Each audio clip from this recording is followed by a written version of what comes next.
The morning sun cast long shadows across the training grounds of Camp Pendleton as Sergeant Maria Santos adjusted her combat boots one final time. The leather felt strange against her prosthetic leg, but she had learned to hide the discomfort behind a mask of determination that had become her trademark over the past 18 months. Today marked her return to active duty after the explosion in Afghanistan that had changed everything. Maria remembered the day she lost her leg with crystal clarity. The IED had been buried deep in the dusty road outside Helmand province, invisible to even the most trained eyes. She had been leading her squad on a routine patrol when the world exploded in a flash of heat and metal. The medics said she was lucky to be alive. Maria wasn't sure if lucky was the right word when she woke up in a German hospital missing her left leg below the knee. The rehabilitation had been brutal. Months of physical therapy, learning to walk again, fighting through phantom pain that felt like her missing limb was being crushed by invisible hands. But Maria had pushed through it all, driven by a single goal: to return to the Marines and prove that she was still the same soldier who had earned 3 commendations for valor. Now, as she walked toward the assembly area where her new unit was gathering, Maria could feel the weight of curious stares. Word traveled fast on a military base, and everyone knew about the sergeant with the prosthetic leg who was being reassigned to Alpha Company. She kept her head high and her gait steady, years of practice making her walk appear almost natural. Captain Rodriguez was addressing the assembled Marines when Maria approached. He was a stern man in his 40s with graying temples and a reputation for running a tight unit. The talking stopped as she joined the formation, and Maria felt the familiar mixture of respect and uncertainty that seemed to follow her everywhere now. "Sergeant Santos," Captain Rodriguez nodded in her direction. "Welcome to Alpha Company. We've heard about your service record, and we're glad to have you aboard." The words were professional and appropriate, but Maria caught the subtle emphasis on service record rather than her current capabilities. She had heard variations of this welcome before, always tinged with the unspoken question of whether she could still do the job. After the briefing, Maria made her way to the barracks to meet her squad. The building was standard military issue, long and rectangular with rows of bunks and lockers. The air smelled of cleaning supplies and boot polish, familiar scents that reminded her why she had fought so hard to return. Her squad members were already there, unpacking gear and settling in. There was Corporal Jackson, a tall African-American man from Detroit with kind eyes and careful mannerisms. Private Williams, barely 19 and still adjusting to military life after joining straight from high school. Corporal Martinez from Texas, built like a linebacker with a booming laugh that could be heard from 3 buildings away. And Private Chen, quiet and thoughtful, who had joined the Marines after finishing college with a degree in engineering. "You must be our new squad leader," Corporal Jackson said, standing up from his bunk. "I'm Jackson. This is Williams, Martinez, and Chen." The introductions were polite but reserved. Maria could sense them trying to figure out how to interact with her. They had clearly been briefed about her injury, and she could see them stealing glances at her legs, trying to spot the prosthetic beneath her uniform pants. "Good to meet you all," Maria said, setting down her duffel bag. "I know you're probably wondering about my leg, so let's get it out in the open. Yes, I have a prosthetic. No, it doesn't slow me down. And yes, I can still do everything required of a Marine squad leader." The directness seemed to break some of the tension. Martinez cracked a small smile, and Williams nodded appreciatively. But Maria knew that words were just the beginning. She would have to prove herself through actions, just like she had been doing for the past year and a half. The first test came sooner than expected. That afternoon, the company was scheduled for a 5-mile training run. Maria had been dreading this moment since receiving her assignment. Running with a prosthetic was possible, but it required different techniques and often resulted in visible differences in gait and speed. The company assembled on the track in formation, 40 Marines in perfect rows. Captain Rodriguez stood at the front with a stopwatch, his expression unreadable. The afternoon heat was already building, and Maria could feel sweat beginning to form under her uniform. "Standard 5-mile run," Captain Rodriguez announced. "Maintain formation and keep up the pace. Anyone who falls behind will be noted." The last part felt directed at her, though Maria knew she might be reading too much into it. She took her position in the formation and waited for the starting command. Move out. The formation began jogging at a steady pace. Maria found her rhythm quickly, her prosthetic responding well to the even surface of the track. For the first mile, everything went smoothly. Her breathing was controlled, her pace steady, and she kept up with the group without difficulty. But, by the second mile, the differences began to show. The prosthetic created slightly more impact with each step, and Maria could feel the socket beginning to chafe against her residual limb. Her gait became slightly more pronounced as she compensated for the mechanical nature of her artificial leg. Some of the Marines began to notice. She heard a few whispered comments from behind her, nothing malicious but definitely observational. Comments about her different running style and speculation about whether she would make it through the full 5 miles. By the third mile, Maria was struggling. The prosthetic was causing significant discomfort, and her altered gait was requiring more energy than normal running. She began to fall slightly behind the main formation, creating a gap that grew larger with each step. "Come on, Santos," someone called out from behind. "You're holding up the whole company." More voices joined in, not cruel but clearly frustrated with the slower pace. Maria gritted her teeth and pushed harder, but the gap continued to widen. Her prosthetic was now causing sharp pain with each impact, and she could feel blisters forming where the socket rubbed against her skin. By the 4th mile, Maria had fallen nearly 50 yards behind the main formation. The comments from other Marines became more frequent and less charitable.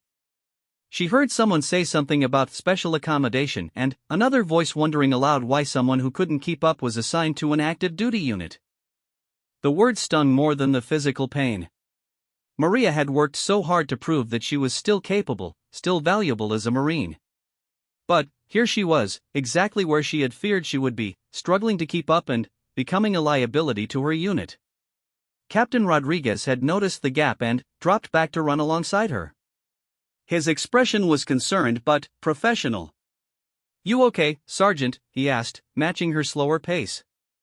"Yes, sir," Maria replied through gritted teeth, though both of them could see that wasn't entirely true.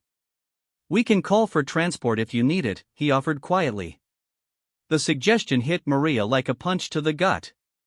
Being pulled from a training run on her first day would confirm every doubt anyone had about her fitness for duty. It would mark her as someone who couldn't handle basic requirements, someone who needed special treatment. "I can finish, sir," she said firmly. Captain Rodriguez studied her for a moment, then nodded. "All right. But if you need to stop, you let me know." He picked up his pace and rejoined the main formation, leaving Maria alone at the back. The final mile stretched ahead of her like an impossible distance. Every step was now causing significant pain, and she could feel moisture building up in her prosthetic socket, which would only make the chafing worse. The other Marines finished their run and began their cool-down routines while Maria was still struggling through the last half-mile. She could see them watching her, some with sympathy, others with impatience. A few were checking their watches, clearly annoyed at having to wait. When Maria finally crossed the finish line, she was alone except for Captain Rodriguez, who had waited for her arrival. Her face was flushed with exertion and embarrassment, and she could barely hide the limp that the prosthetic was now causing. "Good work finishing," Captain Rodriguez said, but the words felt hollow to both of them.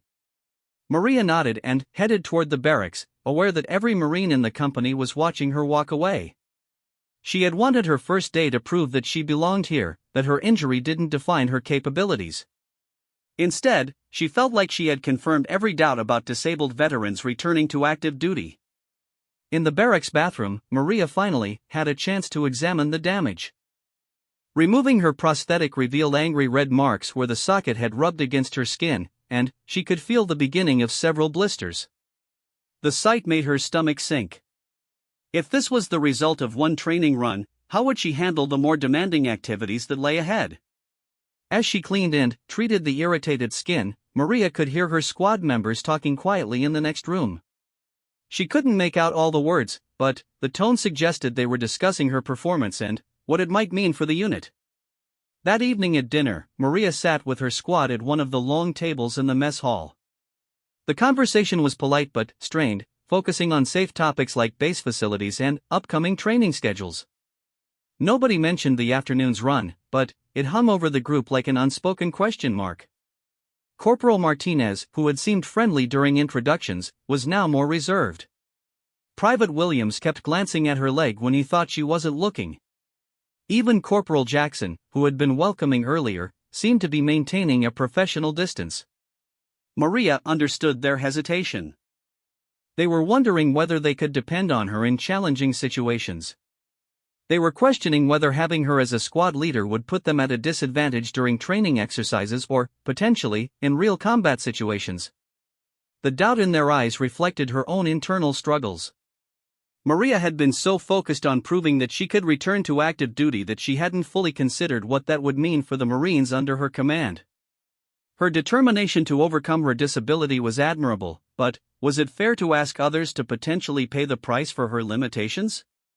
After dinner, Maria returned to her bunk and lay staring at the ceiling. The prosthetic was off, giving her damaged skin a chance to heal, but the emotional wounds from the day felt much deeper. She had been in the Marines for 8 years before her injury, had led men and women in combat, had earned the respect of her peers through competence and courage. Now she felt like she was starting over, but with the added burden of proving not just that she was capable, but that she wasn't a liability. Every task, every exercise, every interaction would be viewed through the lens of her disability. She would have to be not just as good as everyone else, but better, to overcome the doubts. As she drifted off to sleep, Maria made a silent promise to herself. Tomorrow would be different. She would find a way to prove that Sergeant Maria Santos was still a Marine worth following, prosthetic leg and all. She had overcome the initial explosion, survived the hospitalization, conquered the rehabilitation, and fought her way back to active duty. She wasn't about to let a single bad day define her return to the Corps. Maria woke before dawn, her internal clock still programmed to the rhythm she had maintained throughout her recovery. The barracks were quiet except for the soft breathing of sleeping Marines and the distant sound of the night watch making their rounds. She slipped out of her bunk carefully, not wanting to wake her squad members, and made her way to the bathroom to prepare for another day of proving herself. The prosthetic fitting routine had become second nature over the months of rehabilitation, but Maria took extra care this morning. She applied additional padding to the areas that had been irritated the day before and adjusted the socket positioning to minimize friction. If she was going to face another physical challenge today, she would be as prepared as possible.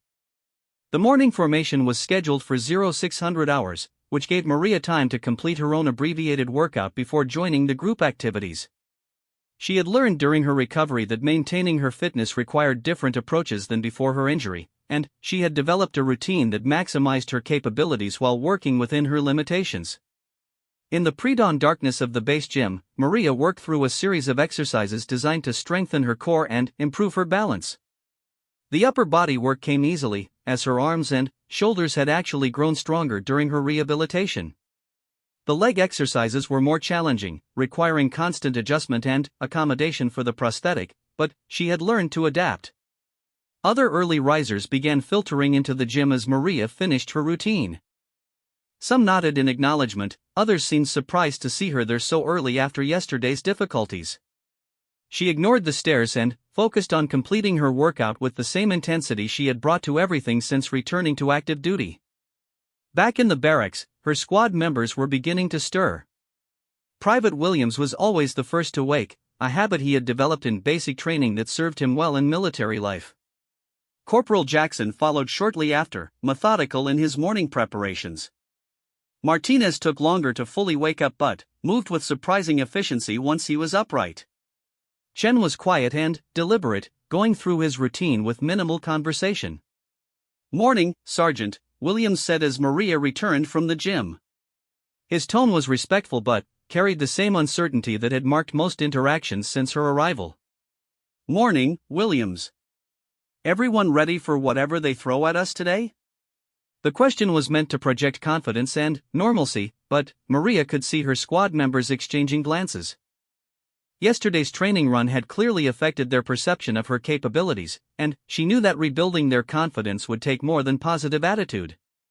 The day's training schedule included weapons maintenance, tactical communications, and combat simulations. These were areas where Maria felt more confident, as her injury had minimal impact on her ability to handle firearms, operate radio equipment, and make tactical decisions. She hoped to use these activities to demonstrate that her value as a squad leader extended beyond physical performance. The weapons maintenance session took place in a large classroom with rows of tables equipped with cleaning supplies and disassembled rifles. Maria moved through the tasks with practiced efficiency, her hands automatically performing the familiar movements of field stripping, cleaning, and reassembling an M16A4. This was muscle memory that transcended her injury, skills that had been drilled into her through years of service. Corporal Jackson worked at the table next to her, and Maria noticed him watching her technique with what seemed like professional interest rather than skepticism. When he encountered a stubborn piece of carbon buildup on his bolt carrier group, Maria offered advice that solved the problem quickly. "Thanks, Sergeant," Jackson said, genuine appreciation in his voice. "I've been fighting with that for 10 minutes. It was a small moment, but Maria felt like it represented progress. Her expertise and experience were still valuable, even if her physical capabilities had changed.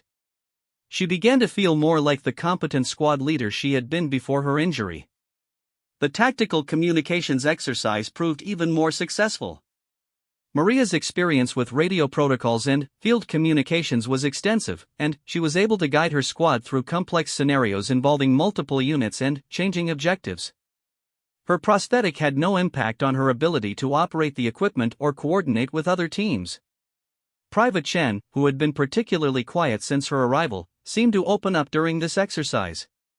His engineering background made him naturally interested in the technical aspects of the communication systems, and Maria was able to share insights that went beyond the basic training he had received. "I never understood why we use these frequency patterns," Chen said as they worked through an encryption exercise. "The way you explained it makes much more sense than what they taught us in school." Maria felt a familiar satisfaction at being able to teach and guide younger Marines. This mentoring aspect of leadership had always been one of her favorite parts of military service, and it remained unchanged despite her injury. But the confidence gained from the morning's successes was tested when the company moved to combat simulation training. The exercise involved moving through a series of obstacles while engaging targets and coordinating with team members. It was designed to test both individual skills and unit cohesion under simulated combat stress. The course included low crawling under barriers, climbing over walls, and navigating through tight spaces while maintaining combat readiness. Maria had practiced similar exercises during her rehabilitation, but always in controlled environments with medical supervision. This would be her first time attempting such activities as part of a regular training unit. Captain Rodriguez briefed the company on the exercise parameters while Marines checked their equipment and prepared for the course. The simulation involved live ammunition with blank rounds, smoke grenades for visual obstruction, and audio effects to simulate battlefield conditions. Points would be awarded for accuracy, speed, and tactical effectiveness. "Each squad will run the course individually," Captain Rodriguez announced. "Squad leaders will coordinate their teams and ensure all objectives are met. We'll be evaluating both individual performance and unit effectiveness." Maria felt the familiar flutter of anxiety mixed with determination. This exercise would test her in ways that went beyond the previous day's running difficulties. She would need to demonstrate not just personal capability but effective leadership under challenging conditions. Alpha Squad was scheduled to run the course third, which gave Maria time to observe the other squads and note potential challenges. The first squad moved through efficiently, their squad leader making quick decisions and adapting to obstacles as they arose. The second squad encountered some coordination problems but completed the course within acceptable parameters. When Alpha Squad's turn came, Maria gathered her team for a final briefing. She had studied the course layout and identified the most challenging obstacles for someone with her limitations. Her plan involved positioning herself where she could provide the most effective leadership while minimizing the impact of any mobility restrictions. "Jackson, you take point through the first section," Maria instructed. "Martinez, you're responsible for the climbing obstacles where we'll need assistance. Williams, stay with me for communication and coordination. Chen, you handle the technical targets in Section 3. The plan distributed responsibilities based on each Marine's strengths while ensuring Maria remained in overall command. Her squad members nodded their understanding, though she could still sense some uncertainty about how she would handle the more physically demanding portions. The exercise began with a series of low obstacles that required crawling under barriers while maintaining weapons readiness. Maria had practiced this movement extensively with her prosthetic and found that her upper body strength actually gave her an advantage in situations where she could rely primarily on her arms and core muscles. She moved through the crawling section smoothly, keeping pace with her squad and maintaining clear communication. The prosthetic scraped against the ground occasionally, but the solid construction prevented any damage or interference with her movement. The first target engagement went well. Maria's marksmanship had been unaffected by her injury, and she was able to engage targets effectively while directing her squad's fire. Her years of combat experience showed in her tactical decision-making and ability to coordinate multiple team members simultaneously. But the real test came at the wall climbing obstacle. The barrier was 8 feet high and required Marines to help each other scale the vertical surface. This was exactly the type of challenge that highlighted the differences in physical capability that had concerned Maria since her return to duty. Corporal Jackson went over first, establishing a position to help others climb. Martinez followed, his natural strength making the obstacle look easy. Private Williams needed some assistance but made it over without significant difficulty. Chen required more help but eventually completed the climb with support from the Marines already on the other side. Then, it was Maria's turn. The wall represented everything she had been dreading about returning to active duty. It was a challenge that required dynamic movement, balance, and coordination that could be compromised by her prosthetic. Every Marine in the company was watching, either directly or through peripheral observation. Maria approached the wall with determination masking her anxiety. She had practiced similar obstacles during rehabilitation, but always with medical personnel standing by and safety equipment available. This was different. This was real evaluation by her peers and superiors. She placed her hands on the top of the wall and jumped up, using her arms to pull herself higher while scrambling for footing.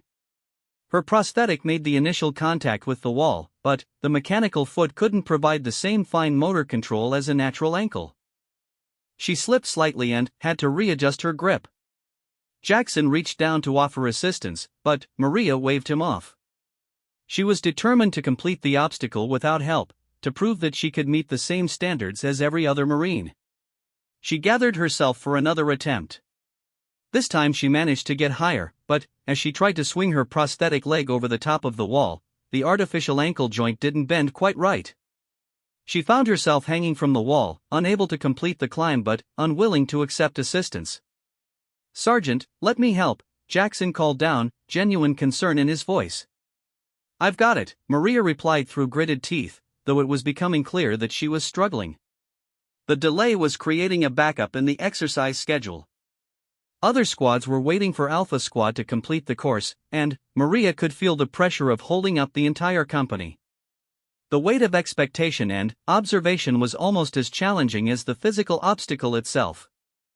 Finally, after what felt like an eternity but was probably less than 30 seconds, Maria accepted Jackson's offered hand and allowed him to help pull her over the wall. She landed on the other side with less grace than she would have liked, her prosthetic creating an audible impact against the ground. "Thanks," she said quietly to Jackson, who nodded and moved to help the next Marine through the obstacle. The remainder of the course went more smoothly. The final target engagement and tactical movement sections played to Maria's strengths, and she was able to demonstrate effective leadership and tactical proficiency. Alpha Squad completed the exercise with a respectable score, though not without the delay caused by the wall climbing challenge. As the squads regrouped for the exercise debrief, Maria could hear whispered conversations among Marines from other units. The comments weren't necessarily malicious, but they focused on the delay she had caused and speculation about whether accommodations would need to be made for future exercises. Captain Rodriguez conducted the formal debrief professionally, discussing each squad's performance and highlighting both strengths and areas for improvement. When he reached Alpha Squad's performance, he noted their strong coordination and effective target engagement but also mentioned the timing issues encountered during the obstacle portion. Squad leaders need to ensure that their teams can move through obstacles efficiently, he said, his eyes briefly meeting Maria's. In real combat situations, delays can have serious consequences. The message was clear without being explicitly stated. Maria's limitations had affected not just her own performance but her squad's effectiveness and the overall training schedule. It was exactly the kind of impact she had hoped to avoid. After the debrief, Maria found herself walking alone back to the barracks. Her squad members had been polite but distant, and she sensed they were processing the day's events and what they meant for their unit's future effectiveness. In the privacy of the barracks bathroom, Maria examined her prosthetic for any damage from the day's activities. The wall climbing had scraped the artificial foot and left some marks on the socket, but nothing that would affect functionality. The damage to her confidence felt more significant. That evening at dinner, the conversations in the mess hall seemed to include more frequent glances in her direction. Maria tried to maintain normal interactions with her squad, but she could feel the weight of uncertainty that surrounded their table. Other Marines were clearly discussing her performance and speculating about the challenges of integrating disabled veterans into active duty units. Corporal Martinez, who had been friendly during their first meeting, seemed particularly troubled. During a lull in conversation, he finally voiced what appeared to be bothering him.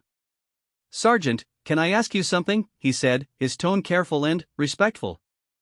"Of course, Martinez. What's on your mind?" "It's just, well, we might be deployed together at some point.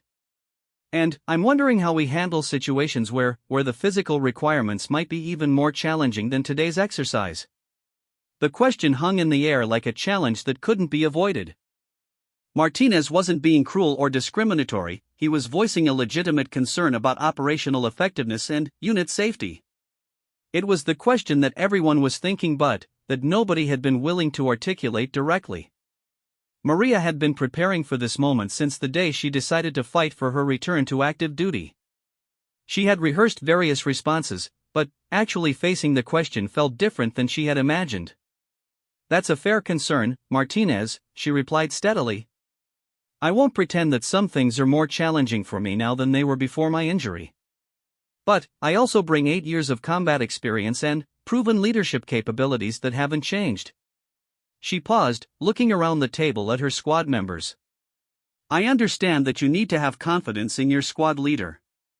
I'm asking for the opportunity to prove that my value to this unit extends beyond any individual limitations. If I can't meet the standards required, I'll be the first to acknowledge that." The response seemed to satisfy Martinez, though the underlying concerns remained unresolved. Private Williams nodded appreciatively at her directness, while Chen appeared to be considering the implications of her words. Jackson maintained his characteristic thoughtful expression, neither supporting nor challenging her statement. Later that night, as Maria lay in her bunk reviewing the day's events, she realized that her return to active duty was more complex than she had anticipated. She had prepared extensively for the physical challenges and had developed strategies to work around her limitations.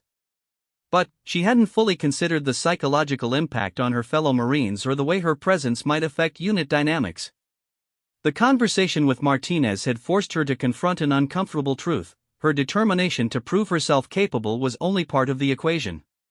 She also needed to demonstrate that her capabilities outweighed her limitations enough to justify the additional challenges her presence might create for her unit.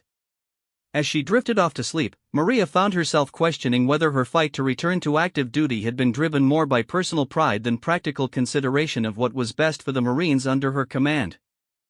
The doubt was unsettling, but it also strengthened her resolve to prove that Sergeant Maria Santos could be not just an adequate squad leader, but an exceptional one. The third week of Maria's assignment brought a new challenge that would test not just her physical capabilities but her leadership skills in ways she hadn't anticipated. Alpha Company had been selected to participate in a joint training exercise with Navy SEALs, an honor that came with intense scrutiny and expectations that exceeded normal training standards.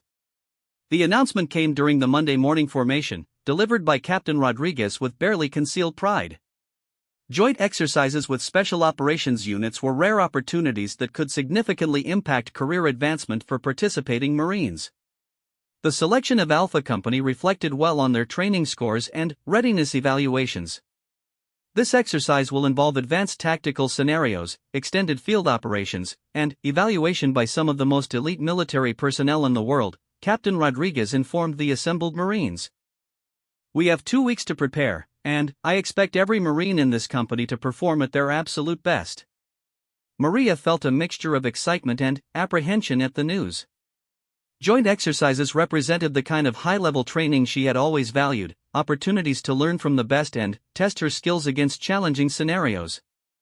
But she also knew that the intense scrutiny would magnify any limitations or weaknesses in her performance. The preparation period began immediately with enhanced physical training designed to bring the Marines to peak readiness.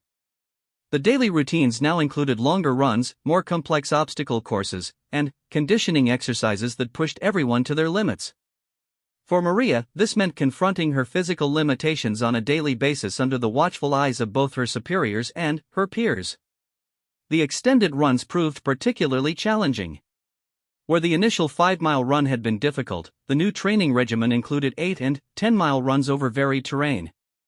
Maria found that while she could complete these distances, the energy expenditure required with her prosthetic left her more fatigued than her fellow Marines. She began waking even earlier to complete additional fitness preparation, hoping to build the stamina needed to keep pace. Private Williams noticed her early morning routine and surprised her by offering to join her for the supplemental training sessions. His motivation wasn't entirely altruistic. He was struggling with some aspects of the enhanced physical training and thought that working with someone who had overcome significant challenges might help improve his own performance. "Sergeant, would it be okay if I joined you for morning workouts?" Williams asked after a particularly difficult day of training. "I figure if you can push through the challenges you're facing, maybe I can learn something about mental toughness." Maria was touched by the request and recognized it as the first sign that her squad members might be beginning to see her as more than just a liability. She agreed to the joint training sessions, and they quickly developed into valuable mentoring opportunities that benefited both Marines. During these early morning sessions, Maria shared insights about overcoming adversity, managing pain, and maintaining focus under difficult circumstances. Williams, in turn, provided perspective on the concerns younger Marines had about serving under a disabled squad leader and suggestions for building confidence within the unit. "Some of the guys are worried about whether you'll be able to keep up during the joint exercise," Williams admitted during one of their training sessions. "Not because they don't respect you, but because they don't want the unit to look bad in front of the SEALs." The honesty was appreciated, even though it confirmed Maria's own concerns about the upcoming exercise. She used the feedback to adjust her training focus, concentrating on the skills that would be most critical during special operations scenarios. The joint exercise was scheduled to take place at a remote training facility that simulated various combat environments. The scenarios would include urban warfare simulations, wilderness survival challenges, and complex tactical operations requiring coordination between multiple units. Each participating Marine would be evaluated individually, but unit cohesion and leadership effectiveness would also be assessed. As the departure date approached, tension within Alpha Company increased. Marines spent extra time on weapons maintenance, studied tactical manuals, and engaged in informal strategy sessions designed to anticipate potential challenges. Maria participated fully in these preparations while privately working to address her specific limitations. She had learned during her rehabilitation that success with a prosthetic often required more planning and preparation than might be needed otherwise. She studied the facility layout, identified potential mobility challenges, and developed contingency plans for scenarios where her limitations might become problematic. The preparation was exhaustive, but it gave her confidence that she could handle whatever the exercise might demand. The bus ride to the training facility was subdued, with Marines mentally preparing for the challenges ahead. Maria used the travel time to review her squad's strengths and develop strategies that would maximize their collective effectiveness. Jackson's reliability, Martinez's strength, Williams' determination, and Chen's analytical thinking represented a solid foundation for success if she could coordinate their efforts effectively. The training facility was impressive and intimidating. Spread across several thousand acres, it included urban warfare mock-ups, wilderness areas, and specialized training structures designed to simulate various combat environments. The presence of Navy SEALs was immediately apparent, their distinctive bearing and confidence creating an atmosphere of professional intensity that elevated the entire experience. The opening briefing was conducted by a senior SEAL officer whose reputation for excellence was legendary within special operations communities. Commander Harrison had over 20 years of experience in special operations and had been involved in numerous classified missions around the world. His presence lent gravity to the entire exercise.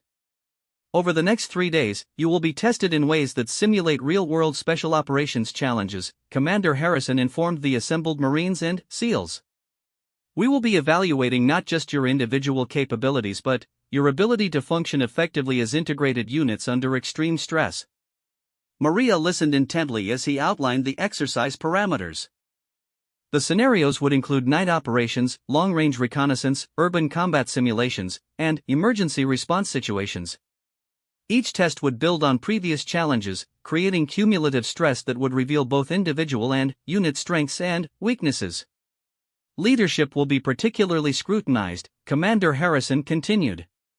We need to know that every leader in this exercise can make sound decisions under pressure and ensure the safety and effectiveness of their teams.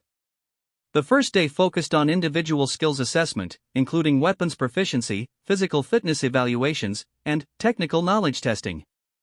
Maria performed well in the weapons and knowledge categories, her years of experience evident in her confident handling of various firearms and tactical concepts. The physical fitness evaluation proved more challenging but manageable within the parameters she had established during her preparation. The real test came on the second day with the introduction of team-based scenarios that required coordinated movement through complex environments. The first challenge involved navigating through an urban warfare simulation while engaging hostile targets and protecting civilian populations. The scenario required quick decision-making, precise movement, and effective communication under intense pressure. Maria's squad was paired with a SEAL team for this exercise, creating an opportunity to observe special operations techniques while demonstrating Marine capabilities. The SEAL team leader, Petty Officer First Class Thompson, had heard about Maria's background and seemed genuinely interested in seeing how she adapted her leadership style to accommodate her prosthetic. Sergeant Santos, I've heard about your situation, Thompson said during the pre-exercise briefing. I'm curious to see how you handle the tactical movement portions of this scenario. His tone was professional but indicated that he would be watching her performance closely.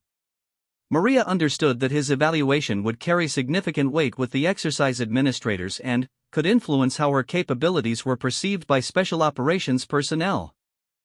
The urban warfare simulation began at dawn with both teams moving through a mock city populated with targets, obstacles, and civilian actors.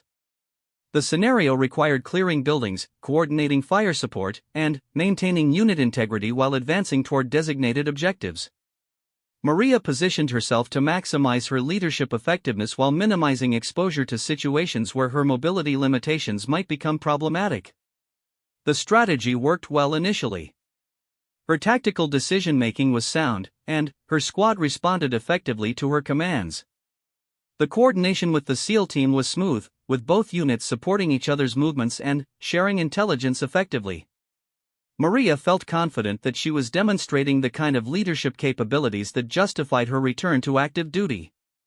But, halfway through the simulation, the scenario introduced an unexpected complication that tested every participant's adaptability and resilience. A simulated casualty evacuation required immediate response, and Maria found herself needing to coordinate a complex rescue operation under time pressure while maintaining tactical security. The casualty was located on the third floor of a damaged building, accessible only by a partially collapsed staircase that would challenge even Marines without mobility limitations. The simulation required someone to reach the casualty, provide medical assistance, and coordinate evacuation while other team members secured the area and prepared for extraction. As squad leader, Maria would normally be expected to lead such an operation personally, making tactical decisions on the spot while ensuring the safety of both the casualty and her team members. However, the unstable staircase and the need for dynamic movement in a confined space represented exactly the kind of challenge where her prosthetic created significant disadvantages. For a moment that felt much longer than it actually was, Maria hesitated. She could attempt to lead the rescue personally, but the risk of failure was significant, and failure would endanger not just herself but, potentially, the entire operation. Alternatively, she could delegate the rescue to another team member while maintaining overall command, but this might be seen as avoiding responsibility or acknowledgement of her limitations. Thompson was watching her closely, clearly curious about how she would handle the decision. Her own squad members were waiting for orders, their confidence in her leadership balanced against their awareness of the physical challenges she faced. Maria made her decision quickly, prioritizing mission success over personal pride. She would delegate the rescue to Jackson while maintaining overall tactical command and coordinating with the SEAL team to ensure effective support. It was a decision that acknowledged her limitations while leveraging her leadership strengths and the capabilities of her team. "Jackson, you take point on the rescue," she ordered. "Williams and Martinez, provide security. Chen, coordinate with the SEAL team for extraction support. I'll maintain overall tactical command and ensure we have clear communication with command." The decision proved tactically sound. Jackson's mobility allowed him to navigate the unstable staircase effectively, and Maria's coordination ensured that all elements of the rescue operation worked together smoothly. The casualty was evacuated successfully, and the mission continued without significant delays.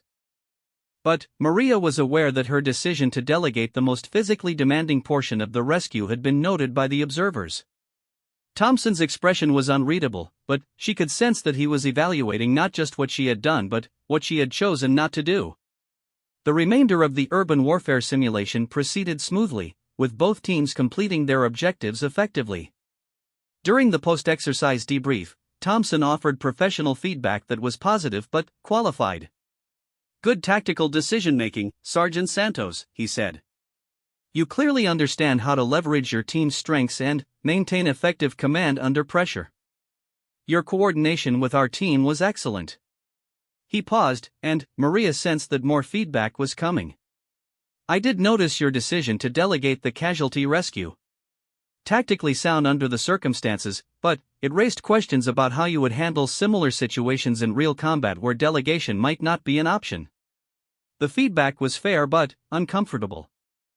Maria had made the right tactical decision, but it highlighted the ongoing question of how her limitations might affect her ability to lead in all possible scenarios. It was exactly the kind of situation she had hoped to avoid but knew was inevitable. The second day concluded with a night navigation exercise that tested individual capabilities under conditions of limited visibility and challenging terrain. Maria had practiced extensively for such scenarios, knowing that darkness would add complications to movement with her prosthetic. She had developed techniques for maintaining stability and direction that didn't rely entirely on visual cues. The exercise required navigating through 5 miles of wilderness terrain to reach a series of checkpoints, using only map and compass for navigation. Radio communication was limited, simulating conditions where electronic navigation aids might be compromised. Each Marine would be evaluated on both speed and accuracy of navigation. Maria began the exercise with confidence, her navigation skills sharp from years of experience and recent intensive practice. The darkness actually helped in some ways, as it made her slightly different gait less noticeable to observers and allowed her to focus on navigation rather than movement efficiency. The first 2 checkpoints went smoothly. Maria's pace was steady if not spectacular, and her navigation was accurate. The prosthetic handled the varied terrain reasonably well, and she was able to maintain her planned timeline without significant difficulty. But the third checkpoint required crossing a stream that had been swollen by recent rains. The water was deeper and faster moving than expected, and the crossing required careful balance and sure footing on slippery rocks. Other Marines were managing the crossing with varying degrees of difficulty, but all were eventually successful. Maria studied the crossing carefully before attempting it. The prosthetic's mechanical foot wouldn't provide the same tactile feedback as a natural foot, making balance on wet rocks particularly challenging. She could see other Marines watching her approach to the obstacle, some with concern and others with curiosity about how she would manage the challenge. She decided to cross more slowly than might be optimal for her timing, prioritizing safety and mission completion over speed. The crossing was challenging and took longer than she would have liked, but she managed it successfully without falling or requiring assistance. However, the delay cost her valuable time, and she could see other Marines pulling ahead as she completed the stream crossing. The pressure to make up time led her to push harder than might have been wise, and she began to experience some discomfort in her prosthetic that suggested she might be overexerting herself.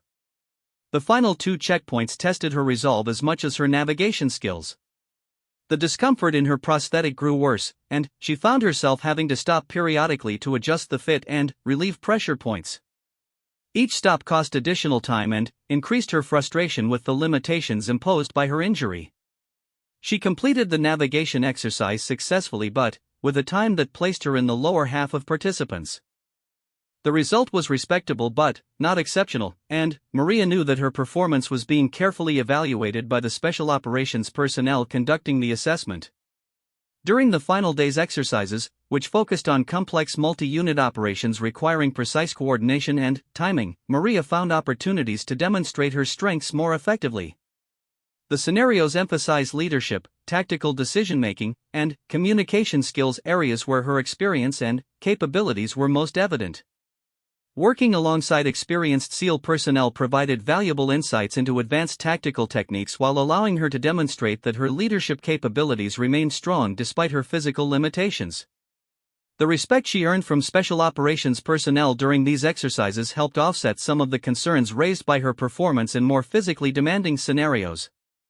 The exercise concluded with comprehensive evaluations that would influence future training opportunities and career advancement possibilities. Maria knew that her performance had been mixed, demonstrating both significant strengths and acknowledged limitations. The question was whether the overall assessment would focus more on her capabilities or her challenges. The final evaluation results from the joint exercise were scheduled to be delivered 3 days after the conclusion of the training. Those 3 days passed slowly for Maria, who found herself analyzing every aspect of her performance and wondering whether she had done enough to prove her continued value as a Marine squad leader. The uncertainty was made worse by the mixed signals she was receiving from both her squad members and her superiors.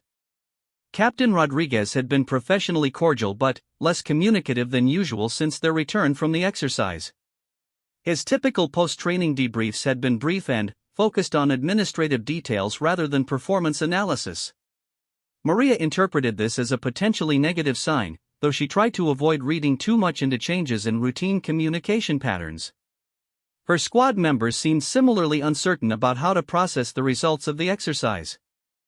They had witnessed her struggles with some of the more physically demanding challenges, but they had also seen her demonstrate tactical expertise and leadership capabilities that reminded them why she had earned her position as squad leader in the first place. The dynamic within Alpha Squad had become more complex over the weeks since Maria's arrival. Initial skepticism had given way to grudging respect for her determination and professional knowledge, but concerns about operational limitations remained unresolved. The joint exercise had crystallized these tensions rather than resolving them. Private Williams, who had been training with Maria during their early morning sessions, seemed torn between loyalty to someone who had mentored him and practical concerns about unit effectiveness. During one of their conversations, he had expressed appreciation for her guidance while also voicing worries about future challenges that might be even more demanding than what they had already faced. "Sergeant, I've learned a lot from working with you," Williams had said after a particularly difficult training session. "But some of the guys are wondering what happens if we get deployed somewhere really challenging. They're not questioning your courage or your experience, but they're worried about whether we'll be able to function as effectively as other squads." The honesty was painful but appreciated. Maria understood that Williams was speaking for others who were less comfortable expressing their concerns directly. She had been preparing for such conversations since her return to active duty, but actually facing the questions felt more difficult than she had anticipated. On Thursday morning, Captain Rodriguez called Maria to his office for a private meeting. The invitation was delivered without explanation, but its timing suggested it was related to the exercise evaluation results. Maria spent the morning mentally preparing for various scenarios, from commendation to reassignment recommendations. Captain Rodriguez's office was standard for a company commander: functional furniture, military decorations, unit photographs, and stacks of administrative paperwork that never seemed to diminish regardless of how much attention they received. He gestured for Maria to take a seat across from his desk and, reviewed a folder that presumably contained her evaluation results. Sergeant Santos, I've received the assessment reports from the joint exercise, he began, his tone giving no indication of whether the news was positive or negative. The evaluations are complex. Maria waited for him to continue, not wanting to interrupt or appear defensive before hearing the complete assessment. Your tactical knowledge and leadership decision-making received high marks from the SEAL evaluation team, Captain Rodriguez continued. Commander Harrison specifically noted your ability to coordinate multi-unit operations and your effectiveness in training and mentoring junior Marines. This was encouraging news, but Maria sensed there was more coming that would balance the positive feedback with concerns or criticisms. However, Captain Rodriguez continued, there were also notes about physical limitations that affected certain aspects of your performance. The evaluators documented several instances where operational effectiveness was impacted by mobility restrictions. The mixed evaluation was exactly what Maria had expected, but hearing it officially confirmed still felt disappointing. She had hoped that her strengths might outweigh her limitations decisively enough to eliminate questions about her fitness for continued active duty. What does this mean for my assignment with Alpha Company? Maria asked, trying to keep her voice steady and professional. Captain Rodriguez set down the evaluation folder and studied her face carefully. That's what I want to discuss with you. The assessment raises questions about whether your current assignment is the best fit for both you and the unit. Maria felt her stomach drop.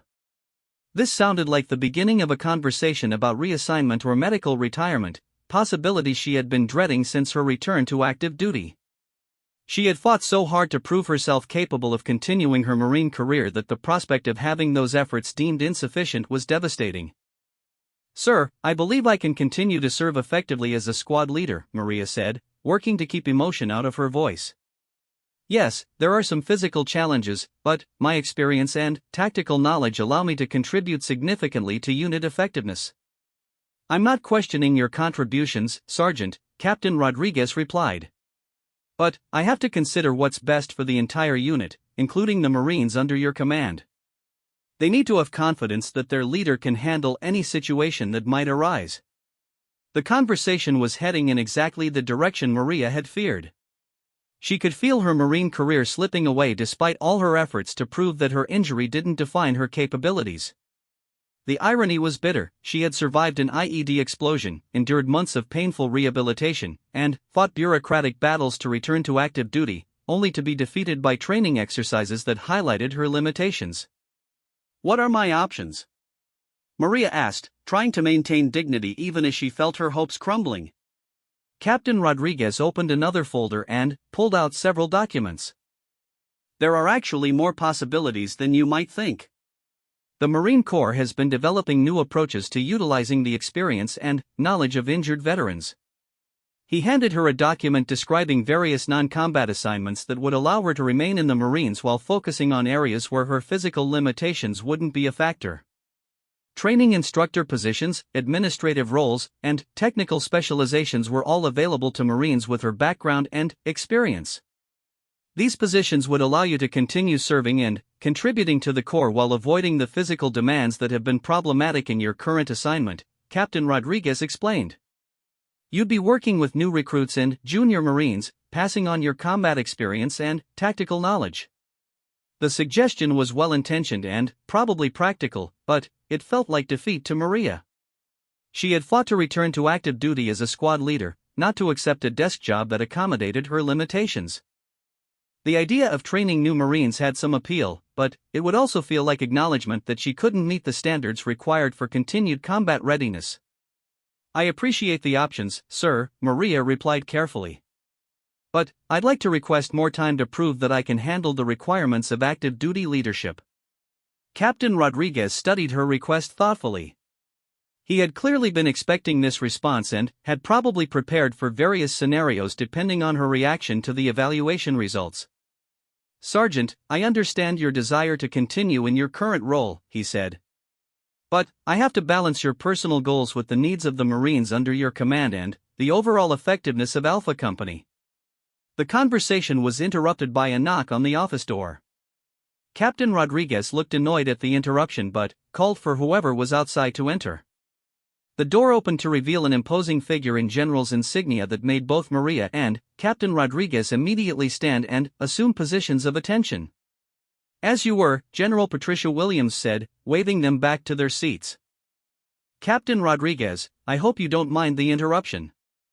I wanted to speak with Sergeant Santos personally about the recent joint exercise evaluation." Maria was stunned by the unexpected appearance of a general officer in Captain Rodriguez's office. General Williams was a legend in the Marine Corps, one of the first women to achieve general rank and someone with a reputation for both tactical brilliance and unwavering standards. Her presence suggested that Maria's situation had attracted attention at levels far above what she had realized. "General Williams, this is an unexpected honor," Captain Rodriguez said, clearly as surprised as Maria by the visit. "I've been following Sergeant Santos's case since her return to active duty," General Williams explained. "The Marine Corps has a significant investment in experienced combat veterans, and I wanted to personally review the evaluation results from the joint exercise." She turned to address Maria directly, her sharp eyes studying her with an intensity that was both intimidating and encouraging. "Sergeant Santos, I've read your service record and the recent assessment reports. You have an impressive background of combat leadership and tactical expertise that represents valuable experience for the Corps." Maria felt a mixture of pride and anxiety at being personally addressed by such a senior officer. She wasn't sure whether this attention was positive or negative for her career prospects. "Thank you, ma'am," Maria replied, not knowing what else to say in such an unexpected situation. "I've also read the evaluations noting physical limitations that affected certain aspects of your performance during the joint exercise," General Williams continued. "These limitations are real and must be considered when making assignment decisions." Maria's heart sank as it seemed like even a general officer was acknowledging that her limitations made her unsuitable for continued active duty leadership roles. But General Williams wasn't finished speaking. "However," she continued, "I've also reviewed the portions of the evaluation that praised your tactical decision-making, leadership capabilities, and ability to mentor junior Marines. These strengths represent exactly the kind of experience the Corps needs to develop the next generation of military leaders." The general moved closer to Maria, her expression becoming more intense. "What concerns me, Sergeant, is not your performance during the joint exercise, but the reaction of some Marines to your presence in their unit. The snickering and doubt I observed during my review of the exercise recordings suggest that we have cultural problems that need to be addressed." Maria was confused by this statement. She hadn't been aware that the exercise had been recorded, and she wasn't sure what specific incidents the general was referring to. But the implication that other Marines' reactions were the problem rather than her limitations was unexpected and encouraging. "I've seen too many experienced combat veterans pushed aside because their injuries made others uncomfortable," General Williams continued. "The Marine Corps cannot afford to waste the knowledge and experience of someone who has proven their courage and effectiveness in actual combat situations." She turned to address both Maria and Captain Rodriguez. "I'm implementing a new program designed to better integrate combat veterans with disabilities into active duty roles where their experience can be most effectively utilized. Sergeant Santos, I'd like you to consider participating in this program as one of its initial test cases." The offer was completely unexpected. Instead of facing reassignment or medical retirement, Maria was being offered the opportunity to help develop new approaches to utilizing disabled veterans in active military roles. It wasn't exactly what she had hoped for, but it represented a chance to continue serving while helping other injured veterans face similar challenges. The program would involve working with units across multiple bases, helping to develop training protocols and integration strategies for disabled veterans returning to active duty, General Williams explained. "You'd be using your combat experience and personal understanding of the challenges involved to help both veterans and their units succeed. The position would require travel and would involve working with Marines at various levels of command, from junior enlisted personnel to senior officers. It would also involve contributing to policy development and training program design at the Corps level. This isn't a desk job or an accommodation for your limitations," General Williams emphasized. "This is a leadership position that requires someone with both combat experience and personal understanding of the challenges facing disabled veterans in military service." Maria felt overwhelmed by the unexpected turn the conversation had taken. What had started as a potential end to her active duty career was being transformed into an opportunity to take on new responsibilities that could impact the Marine Corps' approach to disability integration for years to come. "I'm honored by the offer, ma'am," Maria said carefully. "May I ask why you're interested in creating this program now?" General Williams's expression softened slightly, revealing a personal dimension to her interest in the topic.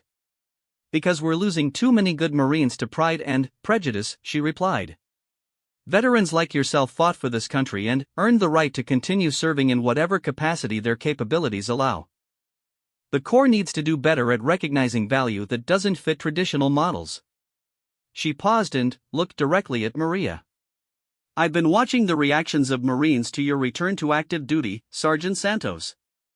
Some have been supportive and professional, but others have focused more on what you can't do rather than what you can contribute. That kind of thinking is a weakness we need to address." The general's words validated many of the challenges Maria had been experiencing since her return to active duty. The doubts and whispered conversations she had encountered weren't entirely due to legitimate operational concerns, they also reflected cultural biases that needed to be confronted and changed. "What would be expected of me in this new program?" Maria asked, beginning to see the potential value of the opportunity being offered. "You'd be working with units that are integrating disabled veterans, helping to develop best practices and training protocols.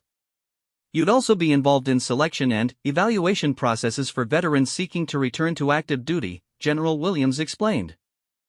"Additionally, you'd be contributing to policy development at the Corps level, ensuring that our regulations and procedures reflect both operational requirements and fair consideration of veteran capabilities."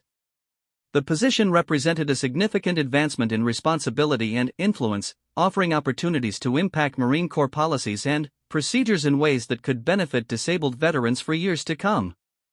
It was different from what Maria had originally envisioned for her return to active duty, but it offered the possibility of making a broader impact than she could achieve as a squad leader.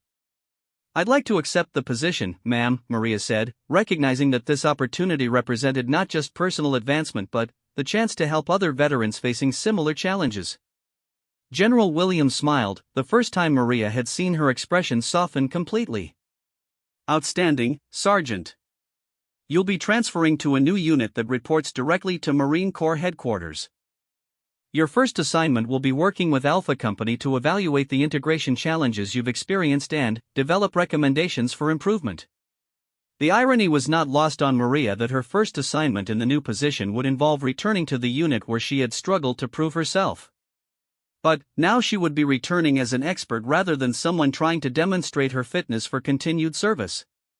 Captain Rodriguez had remained silent during most of the conversation between Maria and General Williams, but now he spoke up with what sounded like genuine respect.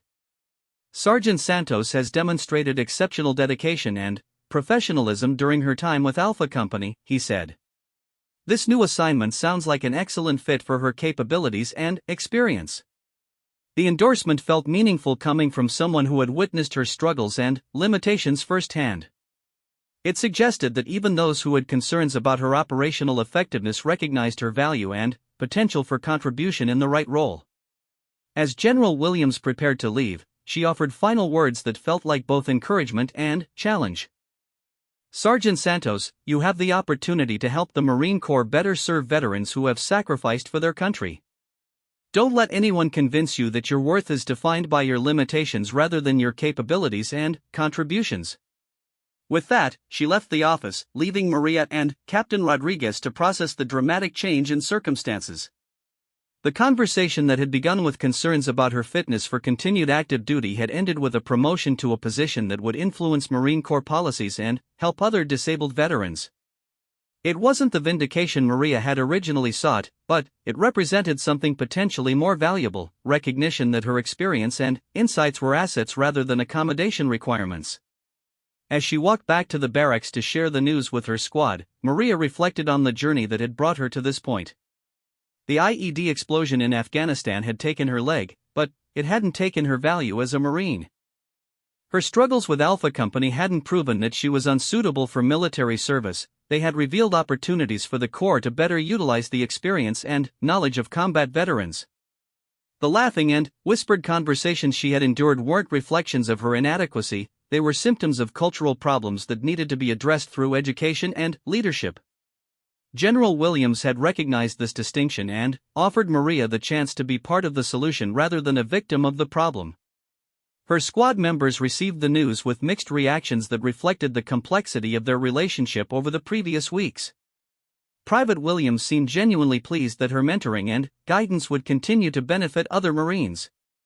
Corporal Jackson expressed professional respect for her advancement while acknowledging that he had learned valuable lessons from serving under her leadership. Martinez and Chen offered congratulations that seemed sincere, though Maria sensed some relief that they would no longer face questions about their unit's operational effectiveness. She understood their feelings and bore no resentment toward Marines who had been placed in a difficult situation through no fault of their own. As Maria prepared for her transition to the new assignment, she realized that her return to active duty had achieved something more important than simply proving she could meet existing standards. It had identified opportunities for the Marine Corps to evolve its approach to disability and veteran integration in ways that would benefit both disabled veterans and the military as a whole. The Marines who had laughed at her struggles would hopefully learn from the education and policy changes that would result from her new position. And future disabled veterans would have advocates within the system who understood their challenges from personal experience rather than theoretical knowledge. General Williams had seen past the limitations to recognize the potential for contribution and leadership that disability couldn't diminish. In doing so, she had offered Maria something more valuable than the validation she had originally sought, the opportunity to ensure that other veterans wouldn't face the same challenges and doubts that had marked her return to service. The road ahead would bring new challenges and responsibilities, but Maria felt more confident and purposeful than she had since her injury. She was still a Marine, still a leader, and still someone whose service and sacrifice had value that extended far beyond what any training exercise could measure.